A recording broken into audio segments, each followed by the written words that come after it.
Vamos então, vou fazer a prece inicial. Marília vai tentando ali organizar a questão do som dela e pedindo a Jesus que nos fortaleça, que nos ilumine. É um tema um pouquinho mais complicado de ser abordado, mas que a gente possa tirar o máximo de proveito para as nossas vidas no estudo desse tema. E certamente é um tema que nos dias de hoje, onde muitos de nós acabamos experimentando um pouco de fragilidade do ponto de vista psicológico, diante das circunstâncias, aí acaba se tornando mais forte, que é o tema falando de obsessão. Então vamos elevar os nossos pensamentos ao Mestre Jesus, procurando nos ligar a Ele, nos desligarmos das nossas preocupações do dia a dia,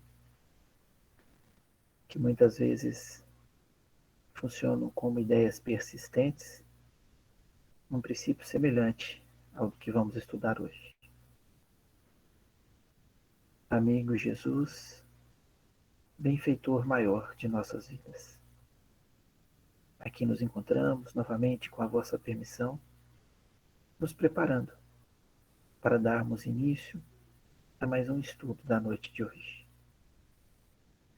Pedimos ao Senhor que fortaleça os nossos amigos espirituais, higienize os nossos lares, nossos centros de força e nos proporcione o bom entendimento de tudo aquilo que aqui for dito, sendo para cada um de nós bálsamo para esta caminhada, renovação do pensamento e, sobretudo, amplitude de nossa fé, que ainda é frágil e muito pequena. Pedimos também que abençoe Jesus, amigos, nossos irmãos, que porventura não possam participar na noite de hoje, e aqueles desencarnados, que mesmo sabendo da finitude da existência espiritual, ainda se dedicam, Senhor, à prática do mal, da discórdia, tentando semear todo tipo de embaraço na caminhada daqueles que precisam melhorar. Abençoai, Senhor, a todos nós, e que nossa Mãe Maria Santíssima, com seu manto de luz e de amor, envolva-nos a todos. Que assim seja. Só corrigindo finitude do plano físico, né? Os espíritos são imortais. Nós vamos falar hoje da obsessão. Ela vai ser dividida em duas aulas. A primeira aula de hoje e a segunda aula semana que vem, que aí nós vamos aprofundar um pouco mais nos mecanismos da obsessão. Como sempre, se vocês tiverem qualquer dúvida, podem abrir o microfone e perguntar, ou então podem colocar no chat e a Marília vai respondendo, ou então ela vai passando as perguntas para mim. Eu vou colocar aqui a apresentação. Se der qualquer problema no áudio, por gentileza, vocês me avisem. Vamos colocar a apresentação aqui.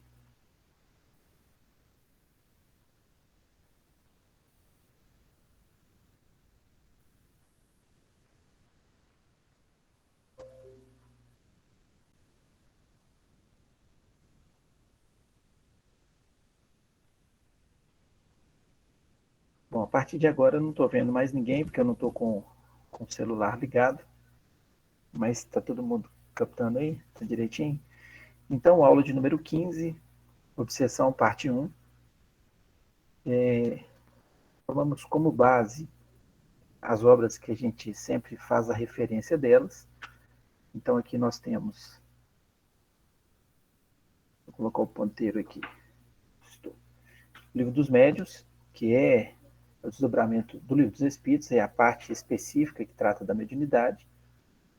Nos domínios da mediunidade, mecanismos da mediunidade, e são livros da série do André Luiz, livros assim que merecem ser estudados e reestudados, porque são muito ricos em informações. Eu coloquei Nosso Lar, porque eu vou fazer uma pequena citação do Nosso Lar. Lampadário Espírita tem um capítulo específico sobre obsessão. Essa é uma obra de Joana de Ângeles, psicografia do Divaldo Pereira Franco. O roteiro que a gente também segue, que é o da FEB, programa 1, Na Seara do Bem, que é o livro daquele projeto Imagem, que a Marília já mencionou, e Grilhões Partidos, do Manuel Filomeno de Miranda. Vocês vão ouvir falar muito de Manuel Filomeno de Miranda, porque é um espírito que, quando encarnado, se dedicava ao estudo das obsessões, e as obras que ele tem são obras assim riquíssimas do ponto de vista de estudo, falando sobre processos obsessivos, falando sobre a relação da obsessão com doenças mentais. Então, são livros muito ricos do ponto de vista doutrinário, do ponto de vista das informações referente a essa temática especificamente.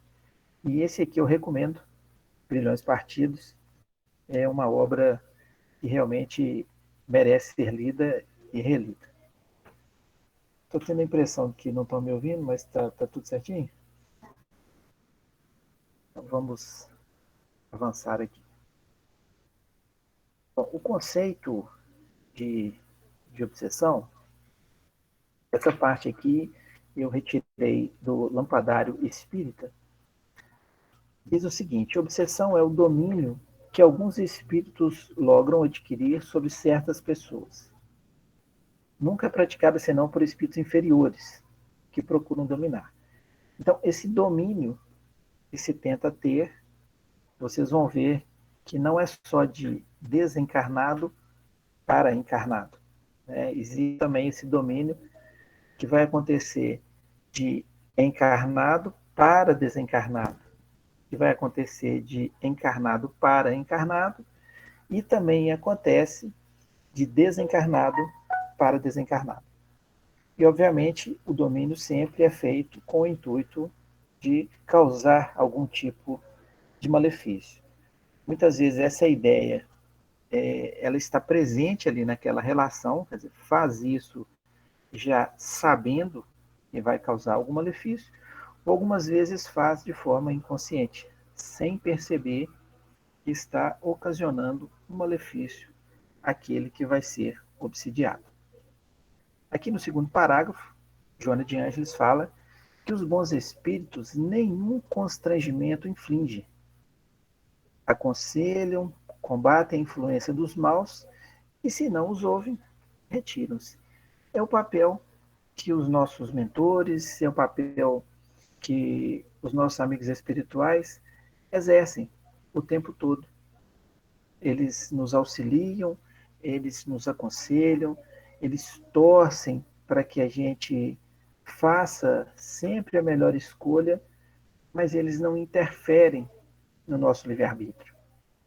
E à medida que eles percebem que nós vamos nos tornando refratários aos pensamentos que vêm deles, eles se afastam. E aí espera o momento que, através da queda, através do sofrimento, através da desilusão, através da dor, nós certamente vamos voltar para o caminho. E eles estarão ali apostos para nos guiar.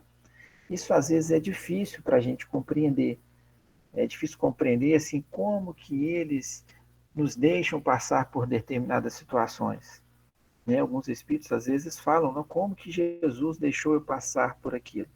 É porque o que diz isso só está vendo aquela situação momentânea. Ele não consegue abarcar toda a estrutura para trás, aonde ele foi fazendo as escolhas equivocadas, ele foi ignorando os conselhos, ele foi ignorando as possibilidades de tomar um caminho correto, e aquilo culminou no desfecho desastroso. E às vezes percebe só o desfecho desastroso e faz alguns questionamentos que são infundados. Aqui no terceiro parágrafo ela diz: os maus, ao contrário, se agarram àqueles de quem podem fazer as suas presas.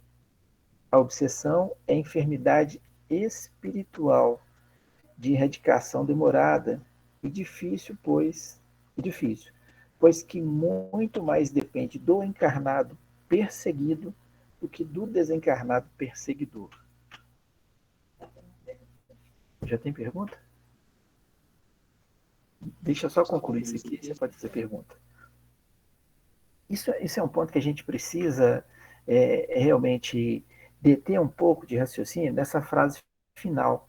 Porque o processo obsessivo, e aí não vai ser obsessão simples, né?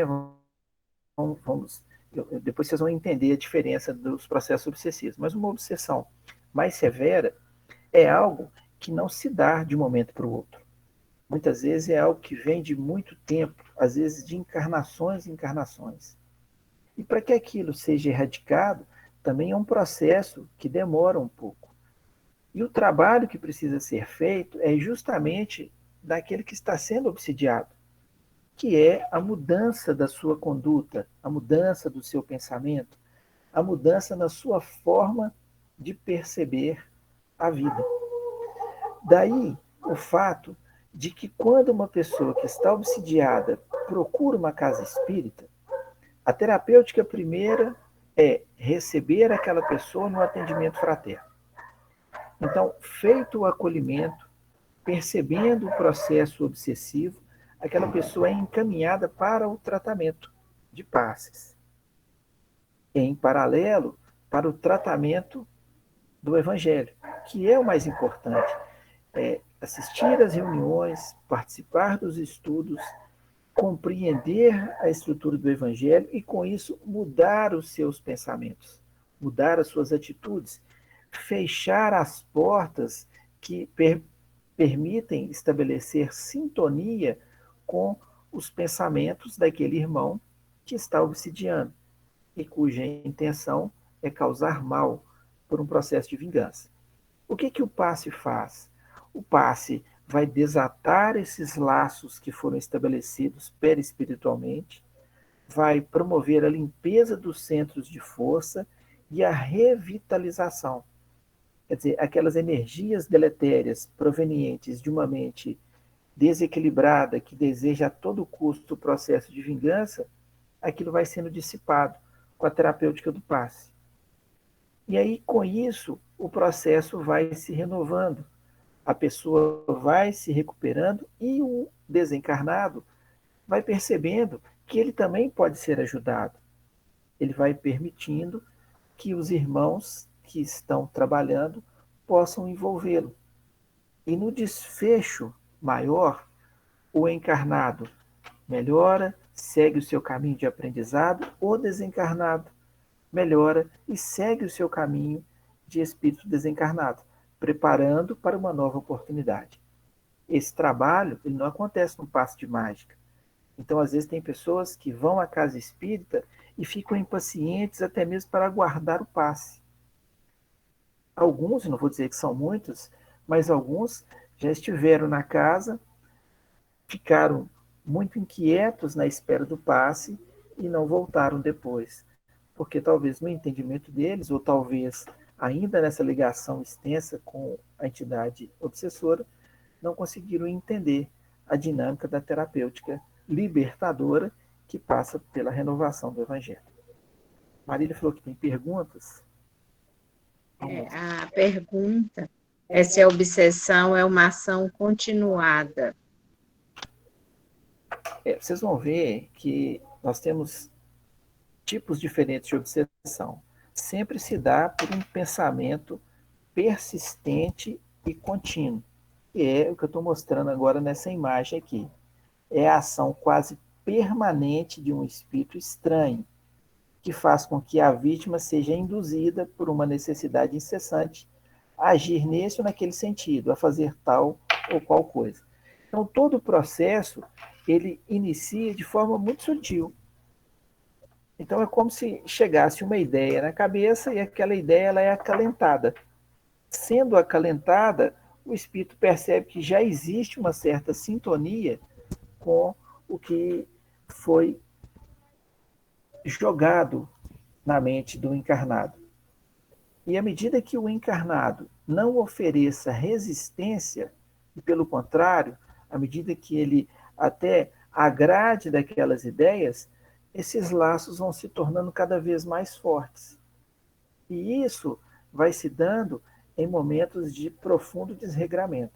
Então, nós vamos ver, ao longo dos estudos, que nós temos, inclusive, várias situações de ordem patológica cujo início é um processo obsessivo. A depressão, que é um dos males que assola a sociedade, quase sempre ela tem uma origem obsessiva. Se não é obsessiva, ela tem uma matriz espiritual, em decorrência do passado equivocado daquela pessoa. Então, é um processo que vai se instalando, a gente vai criando ideias que, muitas vezes, aquele que está de fora consegue com muita facilidade perceber que aquelas ideias não procedem, às vezes ideias persecutórias, ideias de ciúmes, às vezes ideias mais elaboradas de achar que tem missão grandiosa, que vai fazer coisas vultuosas, aí já passa por uma fase de fascinação, mas tudo se dá por esse pensamento persistente e contínuo que é o tempo todo bombardeado e muitas vezes acalentado, que é o processo obsessivo. Não sei se ficou claro aí, se deu para poder responder. Ficou sim, Fernando, muito claro. Obrigada. Nada. Vamos aqui. No Evangelho segundo o Espiritismo, deixa eu só voltar na outra aqui, que tinha um ponto que eu queria destacar. Essa fala que eu li aqui, por que eu estou lendo essas falas? Porque são trechos da obra de Kardec. Aqui está na Revista Espírita, de outubro de 1858, onde ele faz a definição aqui de obsessão. Agora que no Evangelho segundo o Espiritismo, no capítulo 28, diz o seguinte: a obsessão, aqui está errado, né? Porque não é item 81, não. Foi digitado errado. A obsessão é a ação persistente que um espírito mau exerce sobre um indivíduo. Apresenta caracteres muito diversos, desde a simples influência moral, sem perceptíveis sinais exteriores, até a perturbação completa do organismo e das faculdades mentais. Então, na sequência do processo obsessivo, nós vamos perceber que ela se inicia de forma muito sutil, muito suave. São aquelas ideias que chegam na cabeça. E muitas vezes, quando a gente já traz uma matriz, quase sempre uma matriz de culpa do passado, quase sempre uma matriz de consciência pesada, às vezes essas ideias se encaixam como uma tomada. Então ali tem o encaixe. E a partir de então, aquela sintonia vai se tornando cada vez mais forte, até que avança para outras formas de controle, que aí nós vamos falar que é a fascinação, depois a subjugação, e às vezes aquele encarnado ele é levado a condições extremas, muitas vezes até mesmo ao suicídio. E é claro, se chegar nessa condição através de um processo obsessivo severo, ele vai ter lá os seus atenuantes, mas também terá situações que vão funcionar como agravantes. Então, conhecer esse processo e saber utilizar de recursos para evitá-lo ou minimizar a atuação dos nossos irmãos é algo importantíssimo. Vocês querem ver, mais ou menos, vou fazer uma comparação para a gente entender esse processo. Na época que nós vivemos numa situação como se fosse uma polarização. Ideias de um lado, ideias do outro. Às vezes, quem está de um lado consegue fazer uma avaliação crítica daquele que, teoricamente, se posiciona do outro lado. Mas existe uma dificuldade para avaliar as ideias do próprio lado. Vamos dizer, só para a gente ter essa comparação. Então, isso é um estágio mais à frente. É da fascinação, quer dizer, a gente não consegue perceber o que se passa com cada um de nós. A gente não consegue ter uma avaliação crítica sobre os nossos atos, sobre os nossos pensamentos, e aí a gente já está envolvido em situações maiores. E o que o Cristo nos convida? Nos convida a amar o semelhante, a prática da caridade, a fazer ao próximo somente aquilo que gostaria que o próximo lhe fizesse. Essa é a máxima. Então, quando nós tentamos, de alguma forma, influenciar outras pessoas, imaginando que nós trazemos as melhores ideias, de certa forma, nós estamos tentando exercer uma ação obsessiva, que nós vamos mostrar mais à frente, que são situações de obsessão de encarnado para encarnado, ou de encarnado para desencarnado. E nesse ponto aí, quem é o obsessor? Uma coisa, gente, que eu preciso destacar aqui, e eu já estou um pouco perdido, que eu não coloquei o celular aqui e eu não estou vendo ninguém, eu estou vendo só a minha tela, e isso dá um desespero, né, quando a gente está falando só para a tela, assim, sem ver o rosto das pessoas. Mas nós não podemos esquecer, em hipótese alguma, que se formos surpreendidos nesse exato momento pela morte do corpo físico, nós não mudamos em nada a nossa forma de ser. Então, a morte do corpo físico não proporciona ao espírito desencarnado elevação espiritual. Pode proporcionar perturbação, ou depois pode proporcionar uma visão melhor da vida, das coisas, do mundo. E isso facilita o nosso crescimento espiritual. Mas ninguém se torna anjo, ninguém se torna perfeito simplesmente por ter perdido o corpo de carne. E nessa condição, muitas vezes, quando nós nos desprendemos dos restos físicos, nós levamos as nossas mágoas, nós levamos as nossas indignações, a nossa angústia, muitas vezes a nossa revolta diante de como se deu o processo de desencarne, porque muitas vezes não nos preparamos para isso. E nessa condição de desequilibrados, nós vamos atuar no fluido espiritual, ocasionando uma baixa na vibração, uma perturbação vibracional, o que faz com que outros espíritos já arraigados no mal, que sentem prazer em semear o mal, se fortaleçam ainda mais.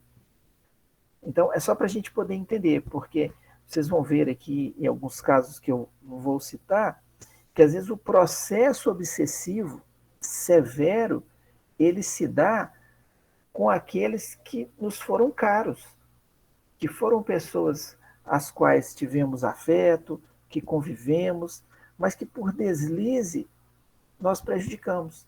E aquele não nos perdoou.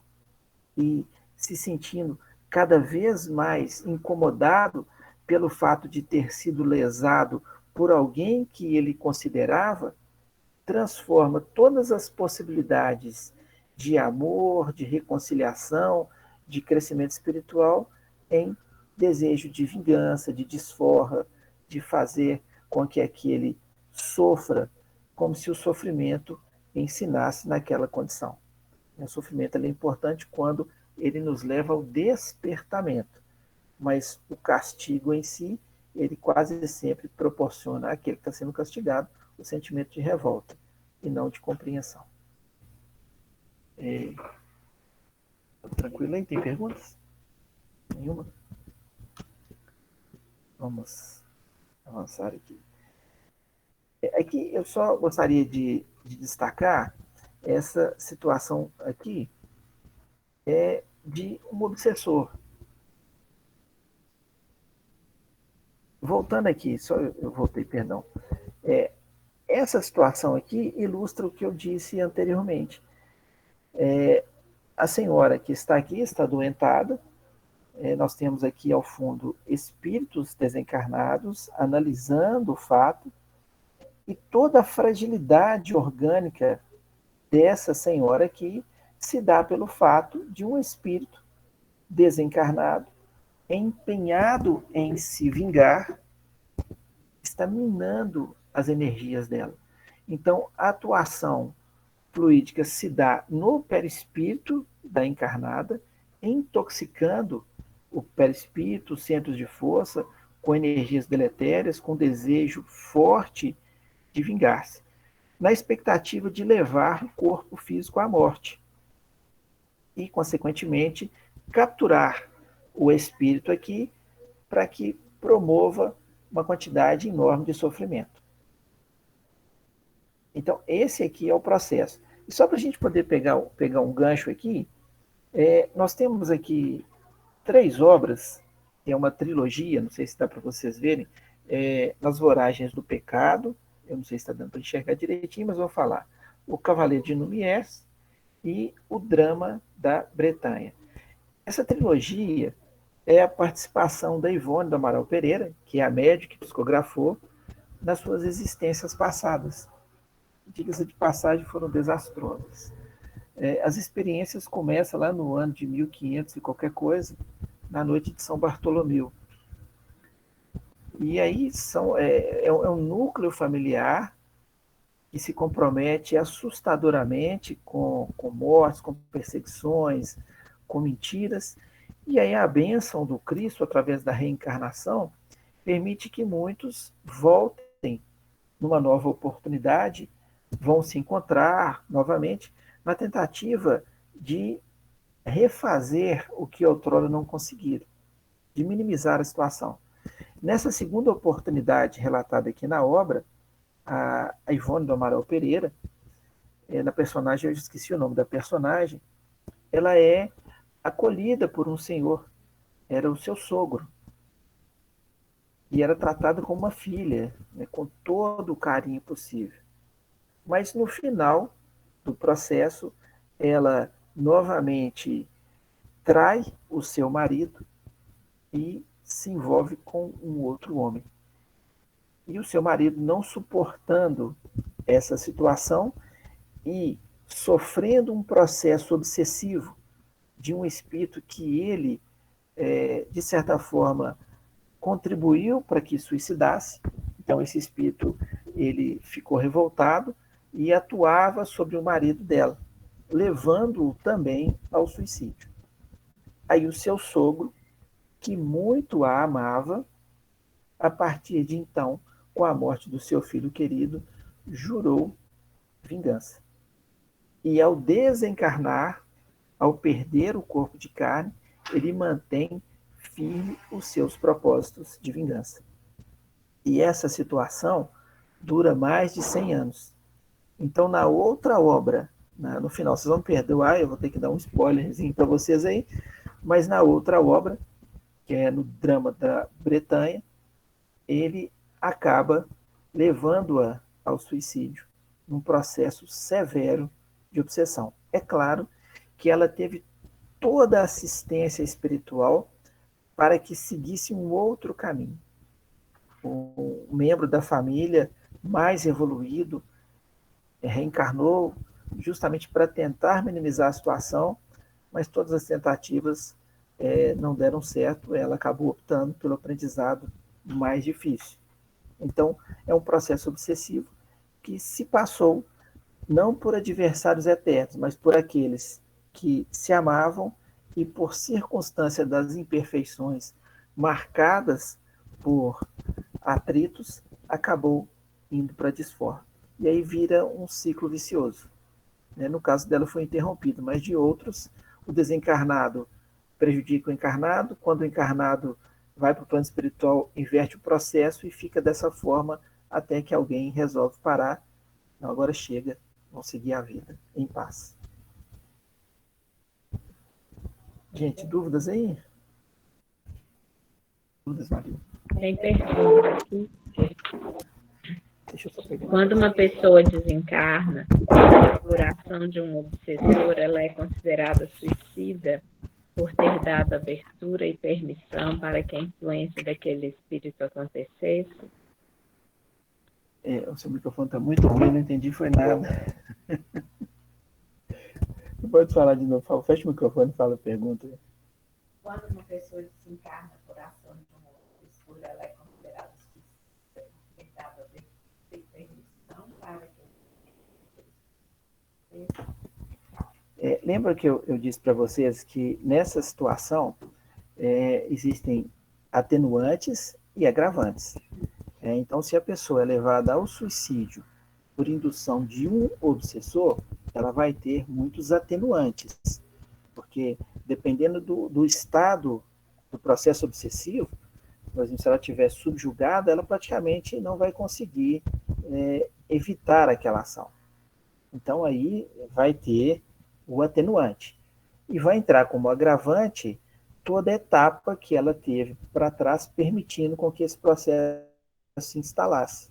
Então, aí na contabilidade divina, que vai verificar como que vai ficar aí os agravantes e os atenuantes. Mas não existe uma regra para todos. Cada caso é um caso. Mais uma linha.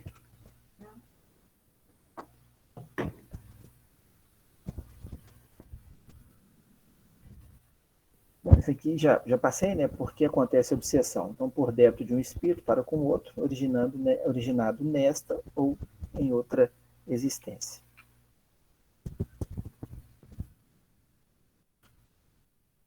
Uma outra situação aqui, que é pela atração de um espírito para o outro.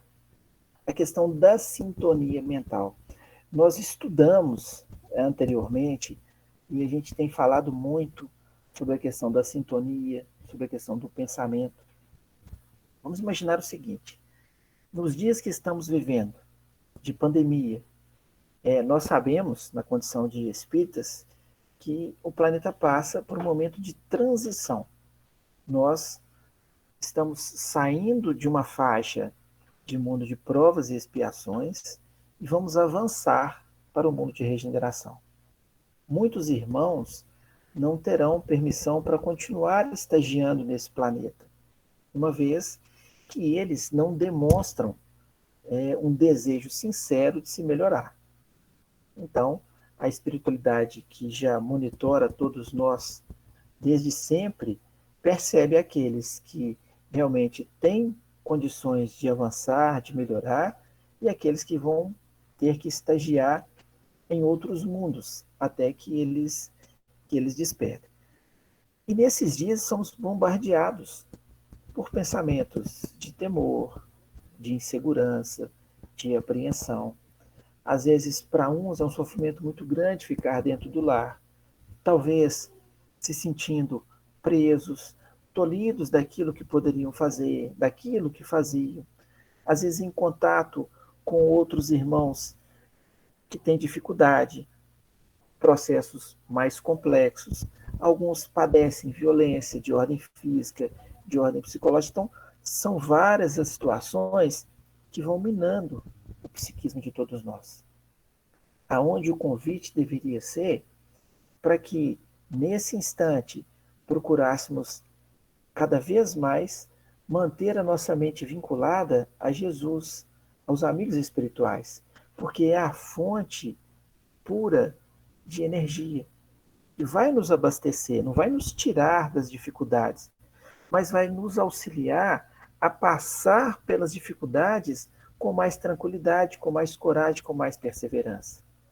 Mas aí, quase sempre, nós deixamos a nossa sintonia cair, a nossa vibração cai. Estabelecemos, então, sintonia com irmãos que vibram nessa faixa e que vão nos puxar para baixo.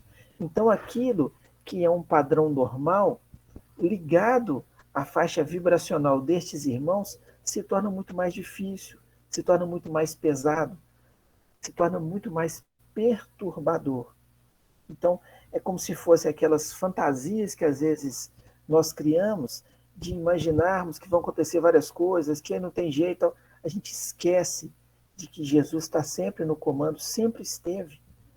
Mas aí nós nos deixamos levar por essas vibrações. Então, nesse caso obsessivo que eu vou mencionar aqui, ele se dá através da sintonia, muito comum na questão dos vícios, na questão das falhas morais.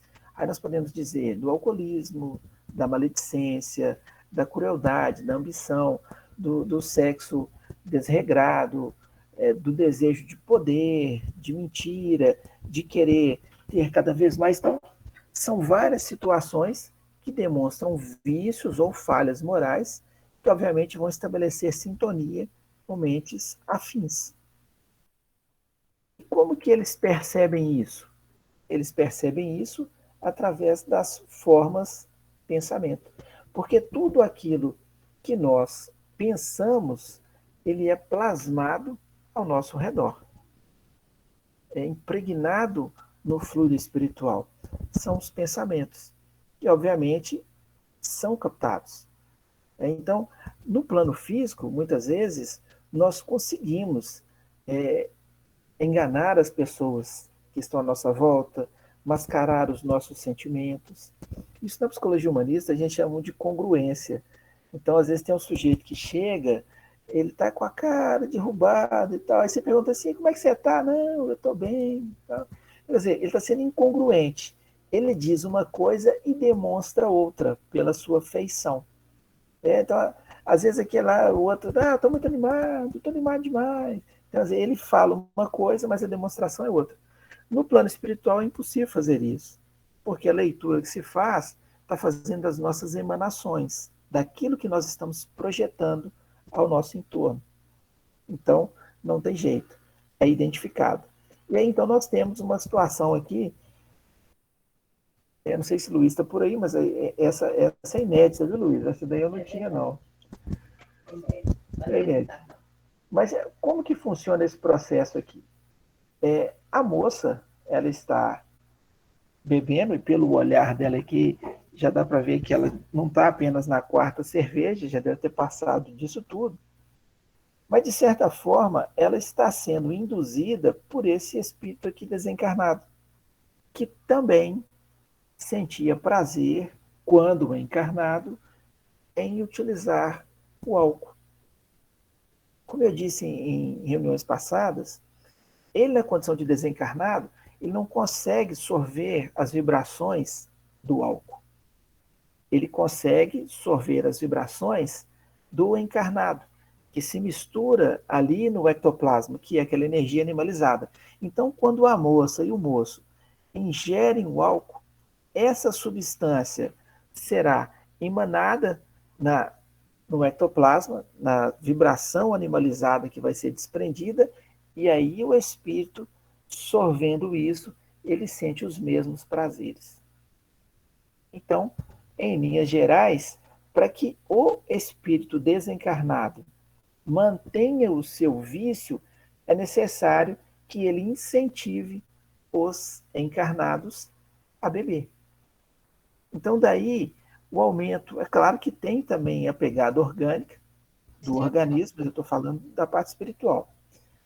Perguntas aí, Maria?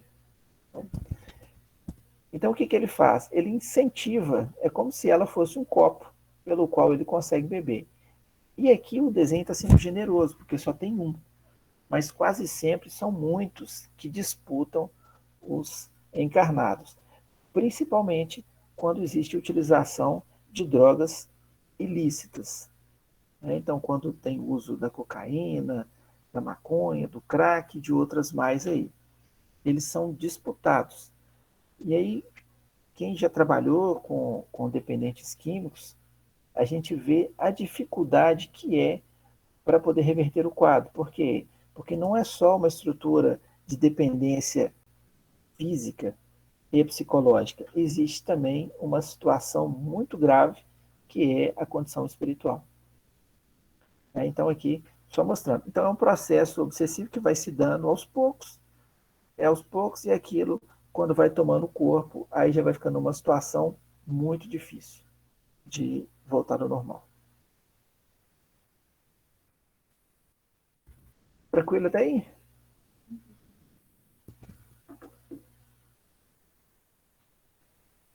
Outro processo, porque a obsessão pode acontecer pela falta de ação no bem. A pergunta de número 642, aí eu vou ler na íntegra a pergunta. Allan Kardec pergunta para a espiritualidade o seguinte: para agradar a Deus e assegurar a sua posição futura, bastará que o homem não pratique o mal? É até interessante, né? Às vezes a gente pensa muito nisso, assim. Então, o fato de não praticar o mal, isso aí já nos permite quer dizer, eu não estou praticando mal, então é uma situação muito tranquila. Então ele faz essa pergunta aí para Kardec, para a espiritualidade, perdão. E a espiritualidade responde: não, cumpre-lhe fazer o bem no limite de suas forças, porquanto responderá por todo o mal que haja resultado de não haver praticado o bem. Olha que interessante. A gente imaginava que se você não faz o mal, está de bom tamanho. Mas se você não faz o mal, o bem também você não está fazendo. E aqui está dando essa resposta. Então, quando nós nos esforçamos para praticarmos o bem dentro das nossas possibilidades, nós vamos estabelecendo sintonia com mentes afins que desejam a caridade, que desejam auxiliar, que desejam erguer aquelas pessoas. Nós estabelecemos sintonia com os benfeitores daqueles que estão sendo ajudados, que ficam gratos pelo fato de termos sido instrumentos de alívio para aquele ser querido. Marília contou esse caso para vocês, e quando ela falou do Divaldo Franco, que conseguiu acertar a situação lá com Máscara de Ferro, justamente porque ele acolheu a que tinha sido mãe dele no passado. Então, essas são situações importantes. Agora, quando a gente não faz nada disso, então a gente fica à mercê dos irmãos ali que muitas vezes querem prejudicar. Então, tá assim, ó, por isso, muitas vezes, a obsessão que sofremos é pela nossa omissão ante o bem que sabemos e podemos fazer. Incluamos aqui o não exercício da faculdade mediúnica que se possui em favor de todos. Isso aqui, gente, eu acho que vale a pena destacar, porque a mediunidade, a faculdade mediúnica, que é o propósito dos nossos estudos, é uma oportunidade a mais de praticarmos o bem, para encarnados e para desencarnados. Se nós guardamos esse talento, certamente nós estamos perdendo uma oportunidade de fazer algo em benefício das outras pessoas e em maior volume em benefício próprio, porque através disso nós vamos nos lapidando. Então a omissão disso resulta muitas vezes em processos obsessivos. Então, só para a gente poder compreender aqui esse paralelo. Maria, tem perguntas aí? Eu vou pedir um segundo aqui, eu vou só ligar aqui no celular. 2 segundinhos, por favor. Vou só pedir autorização para a Marília aqui para entrar.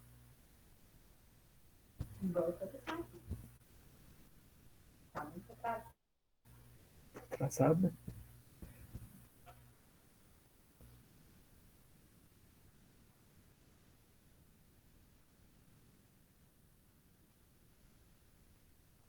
Isso, agora eu consigo ver o rosto de vocês, fica melhor.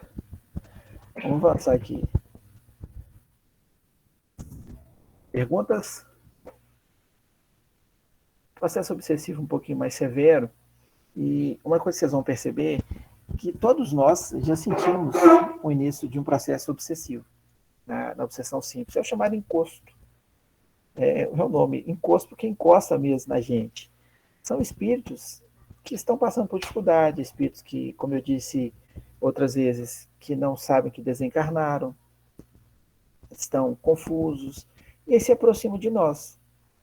Não com a intenção de fazer mal, mas acabam fazendo diante da vibração que eles se encontram, de muito sofrimento, de muita dúvida, de muita dor. Às vezes não queriam sair dessa vida porque tinham posses, porque tinham planos e não se prepararam para isso.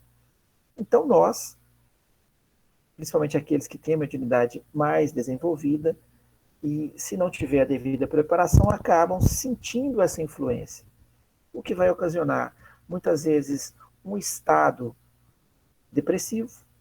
Então vou dando as dicas aí, vamos ver se alguém consegue se identificar.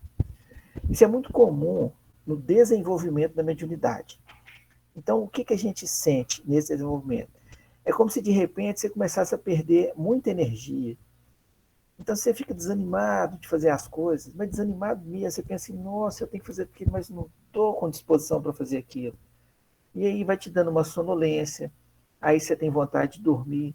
Mas é aquele, você dorme, acorda, não acorda com sono, mas acorda ainda cansado, desanimado de fazer as coisas. Às vezes você vai ficando mais, mais irritadiço em alguma situação.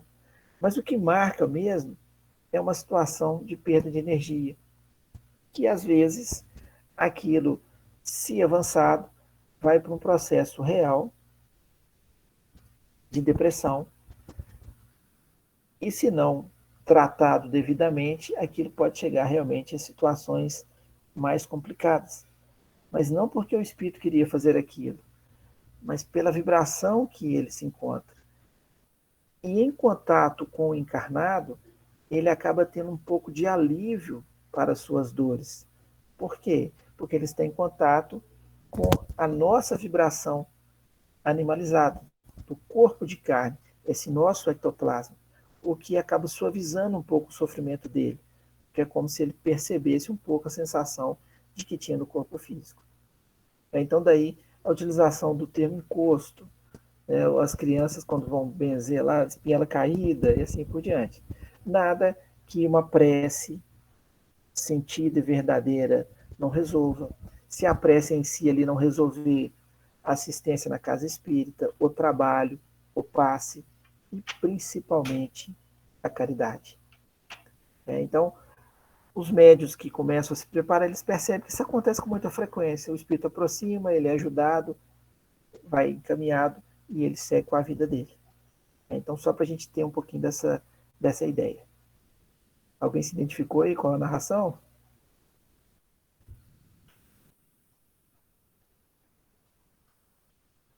Bom, quanto ao agente da obsessão. Então, nós temos aqui.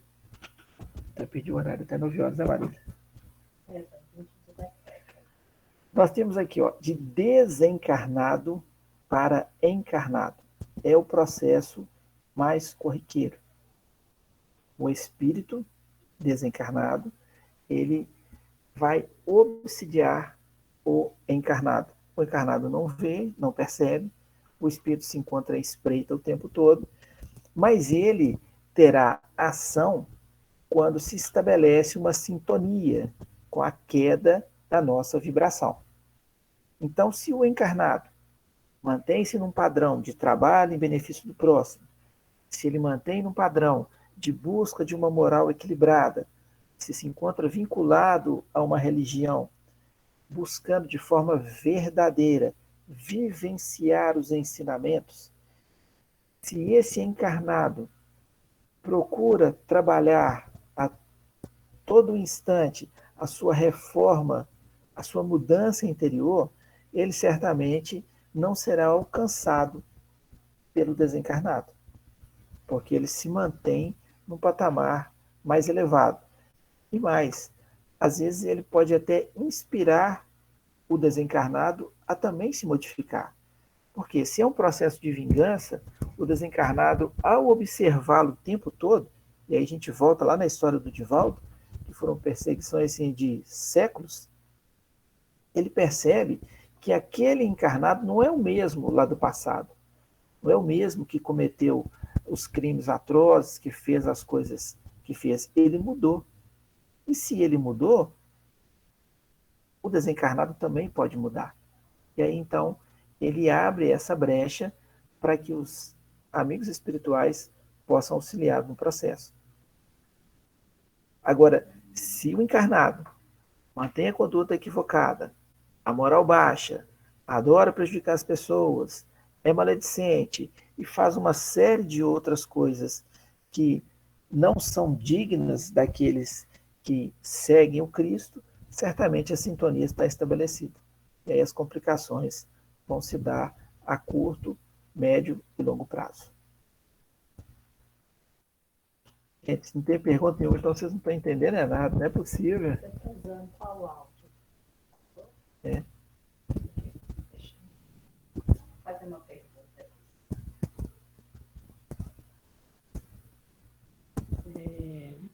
O processo de obsessão acontece mais com aqueles que estão desenvolvendo e descobrindo sua mediunidade ou de uma forma geral em boa parte dos espíritas?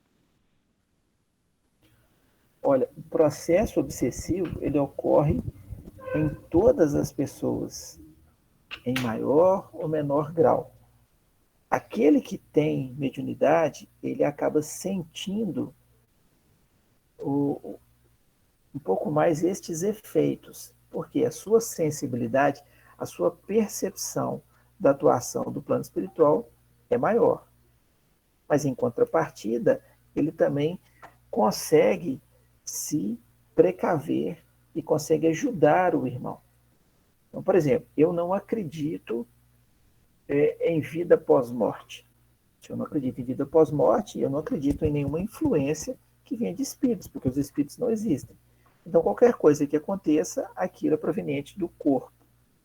E aí fica mais difícil de tolir as ações dos desencarnados, porque eu não tenho essa percepção. Agora, se eu acredito que a vida continua pós-morte do corpo físico, e essa individualidade ela pode ser boa, pode ser ruim, porque, como eu disse, ninguém se transforma, ninguém muda simplesmente por ter perdido o corpo físico, aí eu já começo a perceber que aquele que às vezes quer me prejudicar, não é que ele é mau, ele está num estágio que às vezes eu também posso estar. Então, eu estou encarnado, às vezes uma pessoa me distrata, eu fico com raiva, às vezes eu fico ali pensando, maquinando e achando ruim, às vezes eu comento com minha esposa tal coisa que aconteceu. Quer dizer, a gente também não conseguiu se libertar dessas situações. A gente acha que foi ofendido, que foi injustiçado, que foi aquilo, aquilo outro. Os desencarnados não é diferente. Pelo contrário, às vezes, tendo mais liberdade, eles querem ir a desforra. Então, esse processo obsessivo, ele acontece com todos. Obviamente, aqueles que têm essa percepção, que praticam a caridade, que buscam a reforma, viver uma moral equilibrada, vivem em oração, eles vão ser assediados, mas esses espíritos não vão alcançá-los, porque eles vão seguindo a caminhada. E, sem dúvida, eles estão ligados aos amigos espirituais. Agora, aqueles que deixam, esse processo acontece. Será que deu para poder compreender?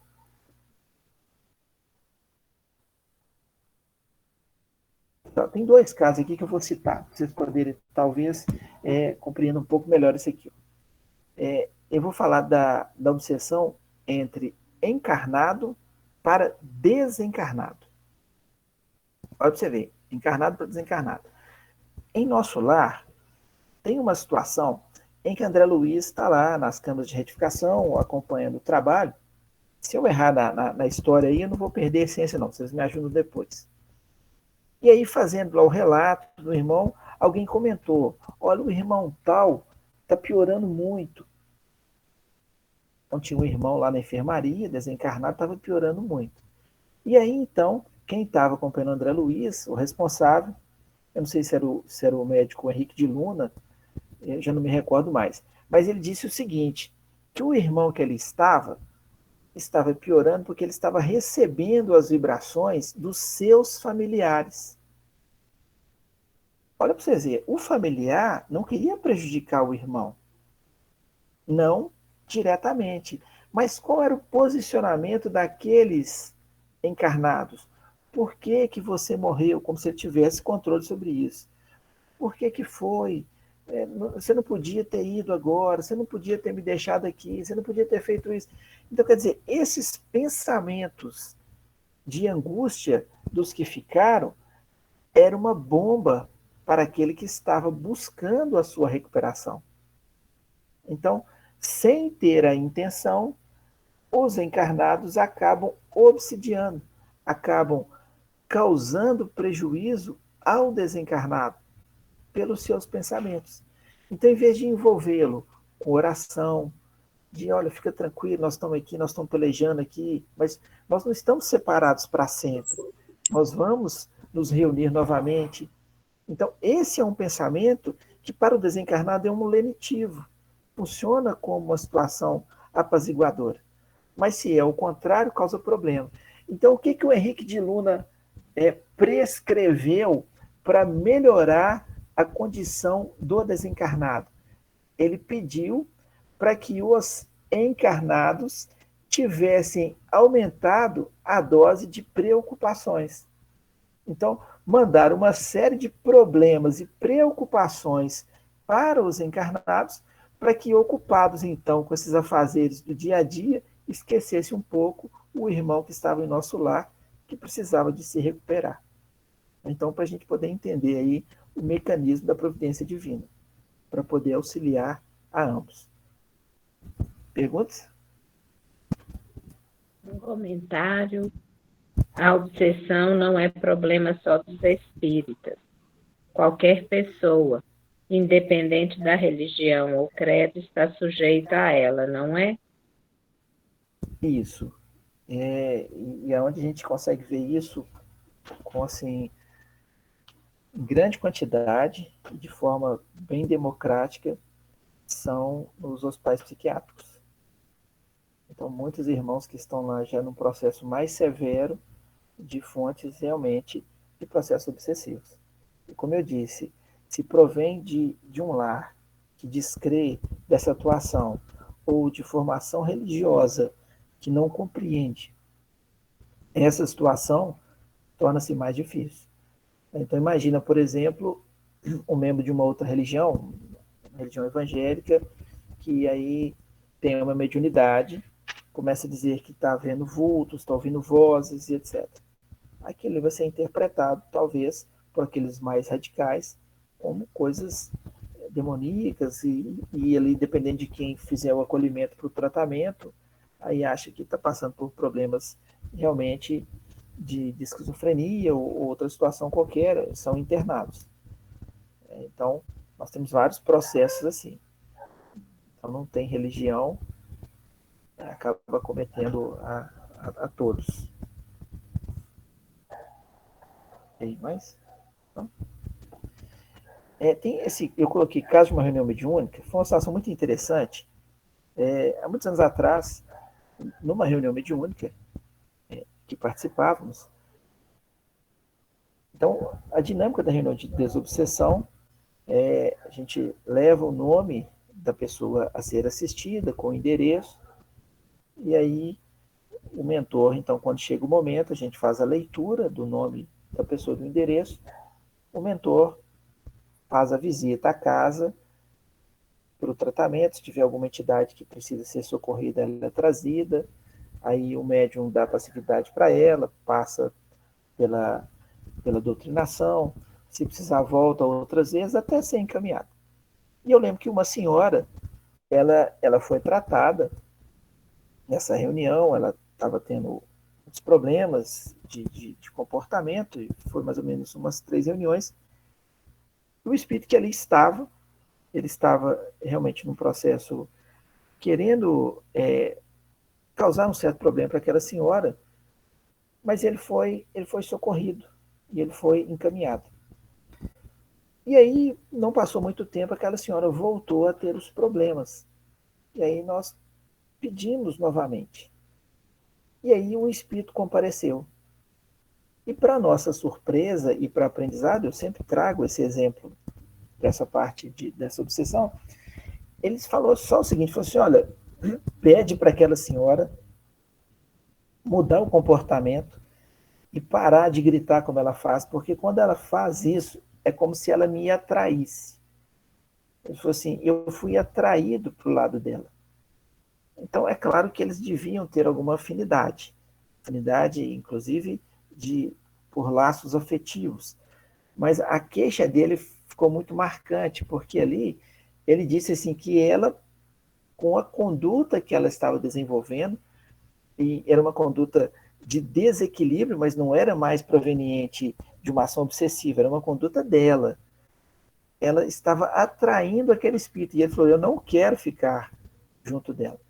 Então ali deixou claro mais um processo de obsessão estabelecida de um encarnado para com um desencarnado.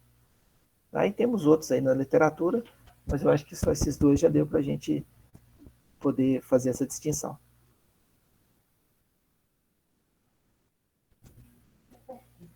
uma pergunta? Tá não, eu acho que o pessoal está te ouvindo bem. Eu acho. A outra pergunta: com um número tão elevado de desencarnes ocasionados pela pandemia, é correto acreditar que o número de obsessores também aumentou, já que as pessoas estão vulneráveis e os espíritos ainda não reconheceram seus desencarnes? Gente, deixa eu tomar cuidado aqui com a minha explicação para não deixar transparecer uma coisa assim, de que nós estamos à mercê da atuação desses irmãos.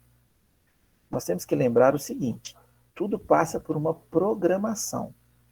Cada um de nós tem um anjo guardião e tem os amigos espirituais vinculados aos nossos ciclos familiares que velam por nós. O processo obsessivo, ele será instalado quando as nossas condutas sinalizarem talvez a necessidade disso para o aprendizado. Quer dizer, a opção do aprendizado é pelo amor, é pelo caminho do trabalho, do esforço, do sacrifício, não é pelo caminho da dor. Então, assim, estão ocorrendo desencarnes em grande quantidade. Todos são amparados, todos, uns mais, outros menos. Aí entra em consideração a ficha kármica, os agravantes, os atenuantes, mas todos estão sendo amparados. A ação dos irmãos no plano espiritual, segundo os relatos das obras, principalmente essas últimas que saíram, Manuel Flamengo de Miranda, mostra que é uma investida desesperada. Então, existem várias organizações no plano espiritual, inclusive de ex-religiosos, representantes de vários segmentos religiosos, que, não compreendendo a mensagem do Cristo, eles tentam desarticular o trabalho de progresso do planeta. Eles estão influenciando em várias frentes, desde da política a todas as frentes, mas isso faz parte de um processo de avanço. Jesus continua e continuará sempre no comando. Então, assim, quando eu disse que a obsessão ela atinge a todos, não quer dizer que estamos todos obsidiados. Vou dar um exemplo que eu vou mostrar daqui a pouco. Por exemplo, um pássaro pode pousar na cabeça de qualquer um de nós. Então, quer dizer, um espírito pode se aproximar de mim, da Marília, de qualquer um, a qualquer instante. Isso é natural. Ele pode soprar ideias ali na nossa cabeça. Agora, tenho responsabilidade sobre isso. Mas se eu deixo o pássaro tecer um ninho na minha cabeça, aí eu já sou responsável. Então, quando essas ideias chegam e nós vamos acalentando, vamos gostando dessas ideias e nós vamos tomando forma, aí instala-se o processo obsessivo. Então, vocês vão ver, a obsessão simples é o que acontece. Tem o microfone aberto, Maria. É um processo que acontece. Agora, até se instalar, aí vai depender de cada um de nós.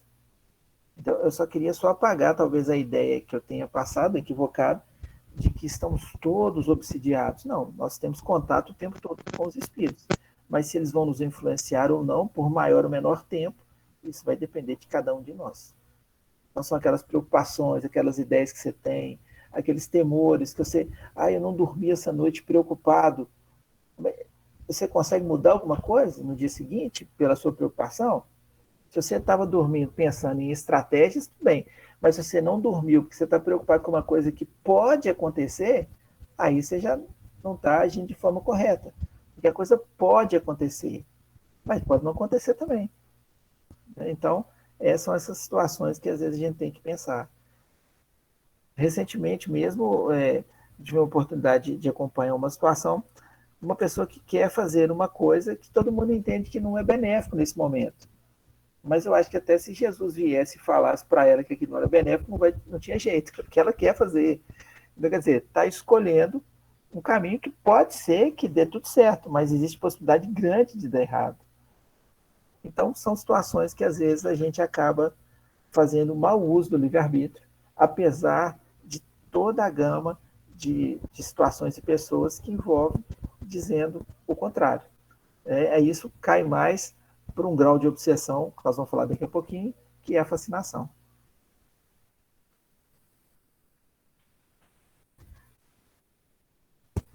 Gente, vou passar rapidinho aqui, esse tipo de obsessão de encarnado para encarnado. Então, acontece quando é exercida intensamente numa ação mental e fluídica inferior e prejudicial. Então, às vezes, são relacionamentos que ambos ali vivem numa situação difícil, uma situação conflituosa, uma situação problemática, mas estão como se estivessem ali algemados. Então, é como se um obsidiasse o outro, é como se um influenciasse o outro com pensamentos de ciúmes, de cobrança, com pensamentos que não são saudáveis. Então, é um exemplo aí de obsessão de encarnado para encarnado.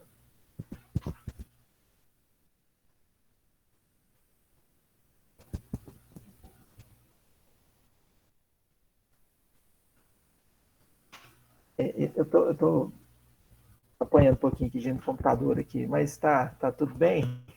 Não tem dúvidas? Nós vamos falar agora aqui no último processo, que é um que eu gostaria que vocês prestassem bastante atenção, que é quando ocorre a obsessão de desencarnados para desencarnados. Então, assim, é até triste a gente falar sobre isso, mas é a mais pura realidade. Nós temos hoje, nesse processo de transição planetária, alguns irmãos que já foram exilados, eles estagiavam em capela e eles foram exilados para a Terra, quando ainda era o mundo primitivo. Eles percorreram toda essa trajetória evolutiva do planeta Terra, de primitivo para mundo de provas e expiações, e agora de regeneração, e serão novamente exilados. Porque são irmãos que estão profundamente arraigados na prática do mal. Irmãos que já estão completamente deformados, perispiritualmente falando, que chefiam falanges e mais falanges de espíritos equivocados no plano espiritual, tentando de todas as formas influenciar o maior número possível de encarnados. E esses espíritos, chefiando grandes hordas também de espíritos equivocados, muitas vezes exercem uma obsessão severa a desencarnados comprometidos. Então, são aqueles espíritos que fizeram coisas erradas na Terra e passaram despercebidos pela lei do homem. São espíritos que cometeram atrocidades, espíritos que fizeram as coisas mais terríveis e que passaram despercebidos. Então, eles ficam à mercê da própria sorte, vamos dizer assim, ao desencarnar.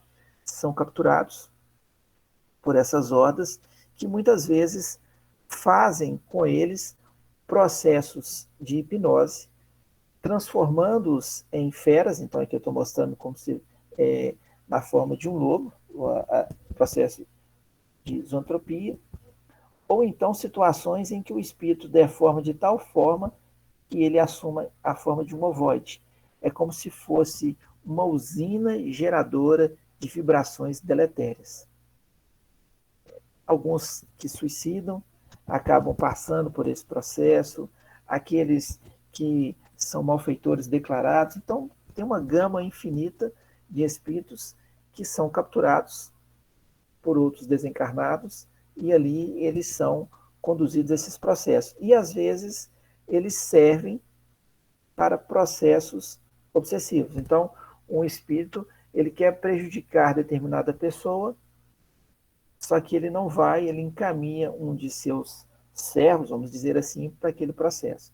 Mas lembrando que aquela pessoa só será obsidiada se ela permitir, se ela estabelecer sintonia, se ela também se mantiver na faixa de erros morais que ela tinha outrora. Então, esse é um processo de obsessão feita de desencarnado para desencarnado. Bom, espero estar sendo mais tranquilo na explicação, porque eu vou passar um pouquinho mais rápido, que é a autoobsessão, é quando nós nos obsidiamos, quando nós cultivamos ideias excessivas, preocupações com o nosso trabalho, com aquelas ideias improdutivas que às vezes ocupam a nossa mente um tempo enorme, que você fica numa situação pensando o que fazer, pensando em tal coisa, com temor, às vezes quando você acha que fulano te humilhou porque fulano soltou uma brincadeira ali com você e não podia ter sido. Então aquilo vai tirando as nossas energias, aquilo vai nos causando problemas e muitas vezes vai causando inclusive adoecimento. Então nós vamos nos auto-obsidiando. Então, a imaginação fantasiosa, às vezes são as fixações mentais, o complexo de inferioridade ou de superioridade. Então, é tudo aquilo que foge do limite da normalidade. Que se a gente olhasse aquela situação de fora, você teria uma percepção, assim, gente, como é que fulano está fazendo aquilo? Porque você está vendo de fora. Então, às vezes, nós temos algumas ações, algumas atitudes, se a gente conseguisse analisar de fora, isento ali, saindo da influência, saindo ali do calor do sentimento, a gente ia conseguir ter uma percepção diferente. Então, isso aí é chamada auto-obsessão.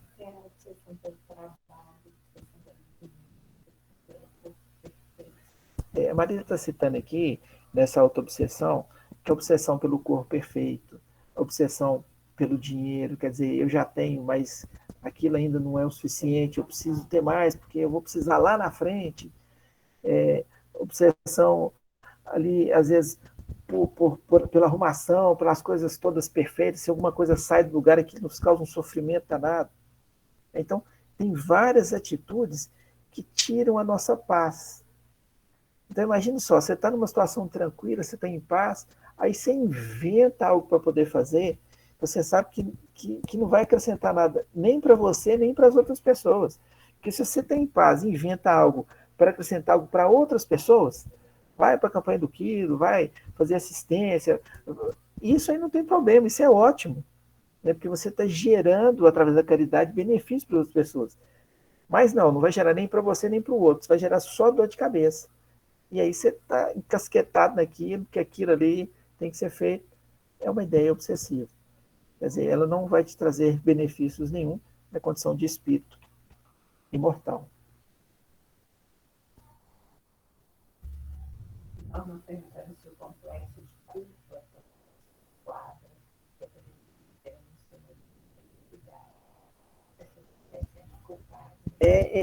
Foi uma ótima pergunta, Norminha. Norminha está perguntando assim, sobre a questão do complexo de culpa, se ela se enquadra também no complexo de inferioridade, superioridade. Na psicologia analítica, que é a psicologia de Jung, que a Joana de Ângeles fala muito sobre ela, na transpessoal, menciona muito a questão dos complexos, que isso é muito interessante. Não vou ter tempo agora de falar sobre isso, porque o Maria já está puxando minha orelha aqui. Mas vamos pegar essa questão da culpa. Você ficar preso na situação da culpa, se martirizando porque você fez errado, porque você é culpado pelo que aconteceu, aquilo é um autoflagelo. Mas você efetivamente não está fazendo nada para transformar aquela situação. Então, permanecer naquela ideia, se punindo, se martirizando, se culpando, é uma ideia obsessiva. Obsessiva que te mantém presa no mesmo lugar. A proposta de Jesus, e a Joana de Anjos traz isso muito bem, a proposta é fazer com que as pessoas. O computador avacalhou todo aqui agora. Seu aí?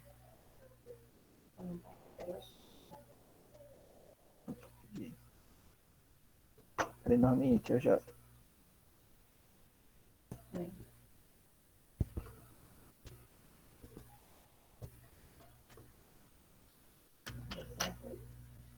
tecnologia é muito bom quando funciona. Quando ela dá problema... Vocês estão me ouvindo ainda? Estão vendo, te ouvindo, mas não está em tela cheia. Você coloca no programa.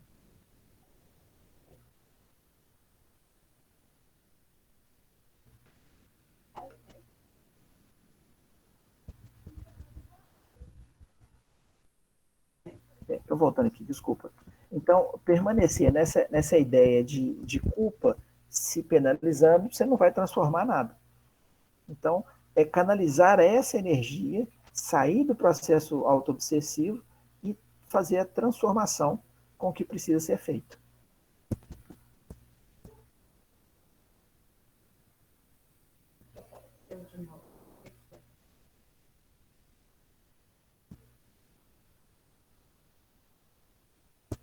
Problemas técnicos.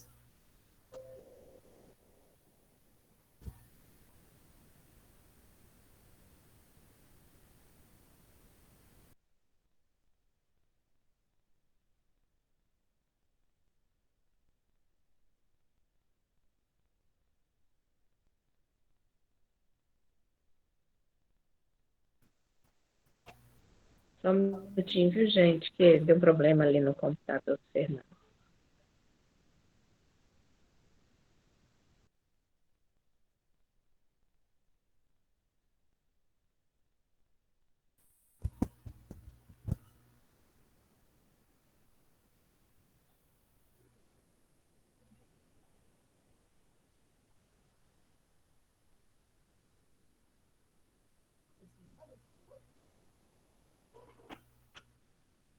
Não? Eu estou ainda com vocês ou não? Você não está fazendo apresentação, né?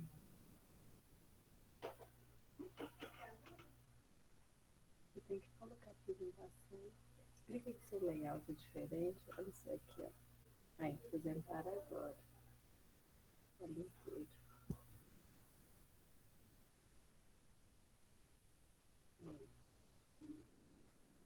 Agora vai lá no palco.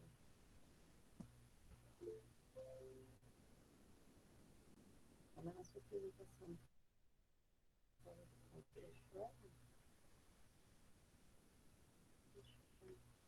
Acho que não.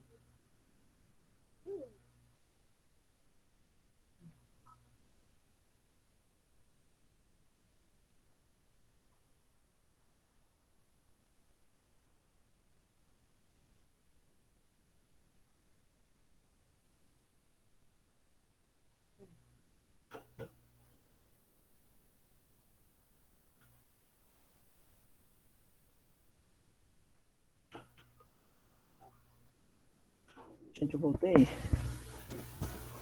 Voltou. A máquina quis reiniciar aqui no meio da apresentação. Eu vou falar com você. De Luiz, que está me dando suporte. Vamos falar aqui agora quanto aos graus da obsessão.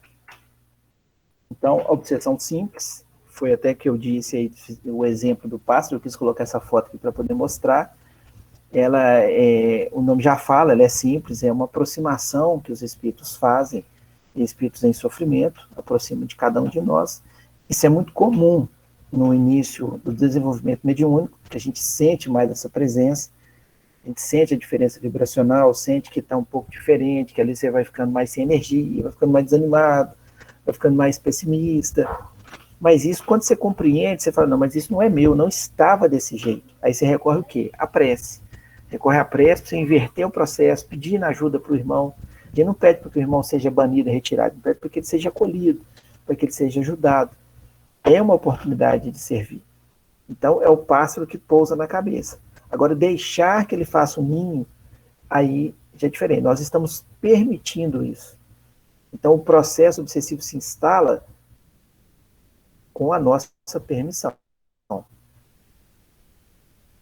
Através das nossas negligências, são formas de permitir que haja a instalação do processo obsessivo. Por isso que eu disse que todos podem passar por ele, mas é claro que nem todos se deixarão levar por ele.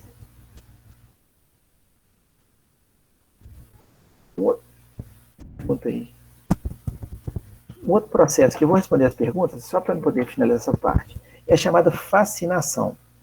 Kardec já aborda a fascinação como um processo acima da obsessão simples. Então, para chegar nessa situação, o espírito ele vai envolvendo aos poucos ali o encarnado com ideias muito sutis que vão chegando. Às vezes, quando é um médium, ele vai aos poucos introduzindo ideias que não vão ser percebidas no primeiro momento como ideias equivocadas. E às vezes chega num ponto que o encarnado, fascinado, ele não consegue perceber, não consegue discernir o que está sendo feito. As outras pessoas todas percebem que ele não está agindo de forma correta, mas ele não percebe. A ideia dele é que ele é o escolhido e que o mundo inteiro está errado. Então esse é um sujeito fascinado.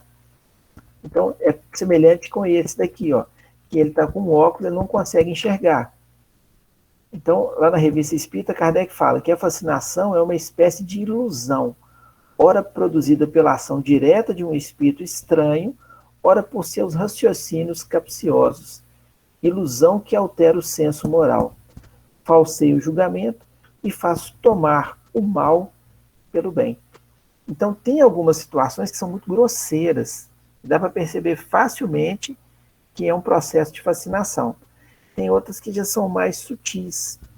Então, é uma ideia mais sutil que vai aparecendo.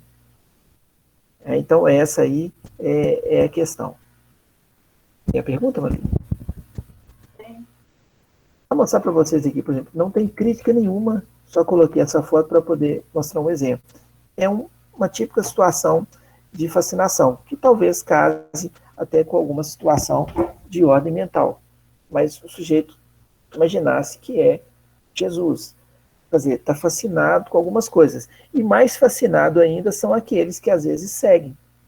Como nós já tivemos, eu até tinha na outra apresentação, eu esqueci o nome do sujeito, era uma seita que levou não sei quantas pessoas ao suicídio. Estavam fascinados com aquelas ideias, sem conseguir discernir que aquelas eram ideias equivocadas. Então, é um processo obsessivo mais elaborado, onde o espírito já consegue ter uma atuação maior. Então, é como se a gente dissesse assim, nesse caso, o ninho já está quase sendo arrematado. E o arremate desse ninho vai ser num processo que a gente chama de subjugação, e que algumas pessoas chamam de possessão. A possessão daquela ideia de entrar no corpo do sujeito. E como eu disse, isso não acontece. Mas na subjugação, o espírito ele tem tamanho comando sobre aquele encarnado, diante desse processo que foi aos poucos tomando força, quer dizer, o ninho já foi completado ali, ele já está até chocando os ovos, que na subjugação ele vai constrangir o obsidiado em questões de ordem moral ou de ordem corporal. Então ele vai conduzir, às vezes, o pensamento daquele sujeito, vai influenciá-lo moralmente, ou às vezes vai controlar o próprio corpo. Quer dizer, o dono do corpo não vai ter mais o devido controle. Quer dizer, ele vai controlar o corpo de acordo com a decisão do espírito que o está subjugando. Perguntas? Quando a obsessão é encarnado com encarnado, também utilizamos a prece para impedir a obsessão simples? Também. A prece ela é um lenitivo para qualquer situação. Então, numa situação entre encarnados, que paira brigas, discussões, que paira aquela tentativa de domínio, enquanto alguém não tiver a clareza de tentar interromper o processo, evitando a contenda, evitando a discussão, orando, abaixando o tom de voz, mesmo estando certo, porque sabe que aumentar o tom de voz, entrar numa discussão vai gerar mais problema, a coisa não vai mudar. E às vezes essa atitude que é tomada por um vai tocar o outro e vai tirar às vezes do outro as influências espirituais que porventura existam. Então a coisa vai caminhar numa situação mais equilibrada. Esse processo é um processo que, para quem vive, não é fácil.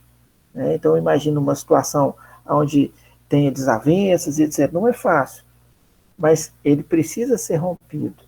A prece, a fé, a perseverança ali na conduta correta, certamente é o caminho mais indicado. E é o melhor caminho, sem dúvida nenhuma.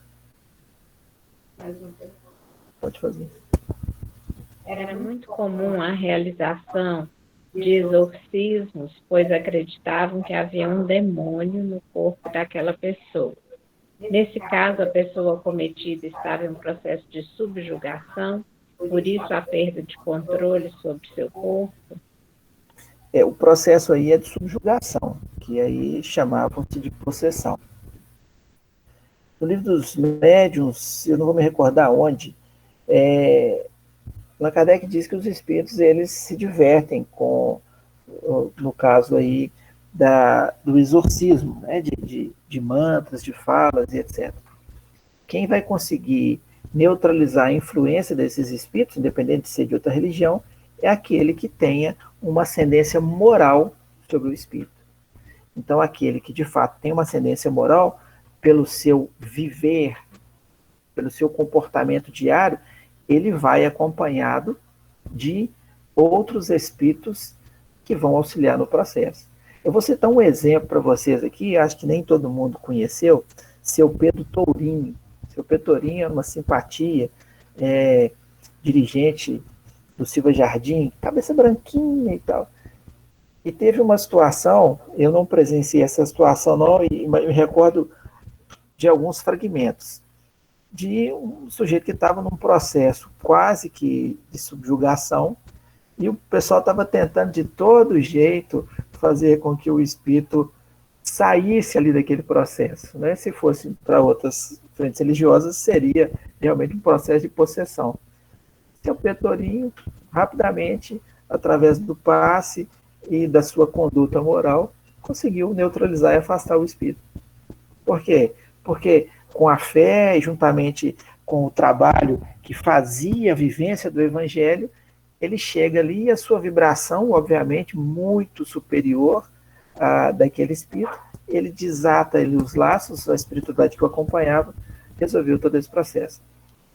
É muito comum nas reuniões mediúnicas chegarem espíritos dizendo que o obsidiado tinha ido nas igrejas, não vou citar onde, ele fala assim, que o povo lá nos expulsava, fazia uma gritaria com a gente, e eu precisava ser ajudado, então, dizer, ele não estava lá fazendo mal, era naquela situação que eu disse, o espírito nem sabia que tinha desencarnado, e estava acompanhando o encarnado, que estava tendo problema, e aí quando ia em determinados cultos, não tinha devida acolhida, entendia que aquele espírito ali era um demônio.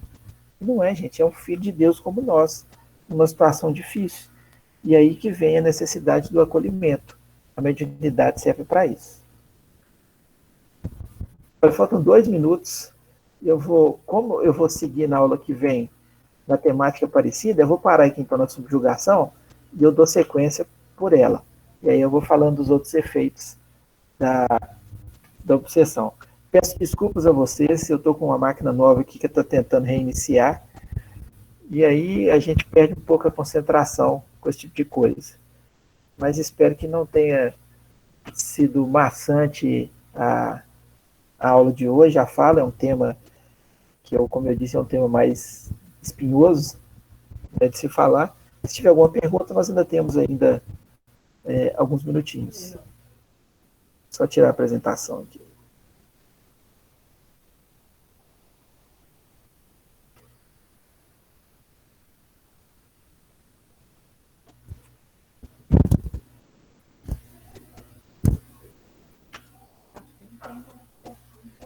Está sem áudio. Acho que não tem mais perguntas, não.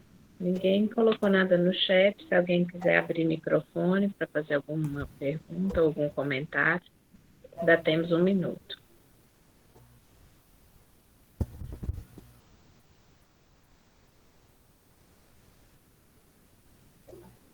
Não, está tranquilo?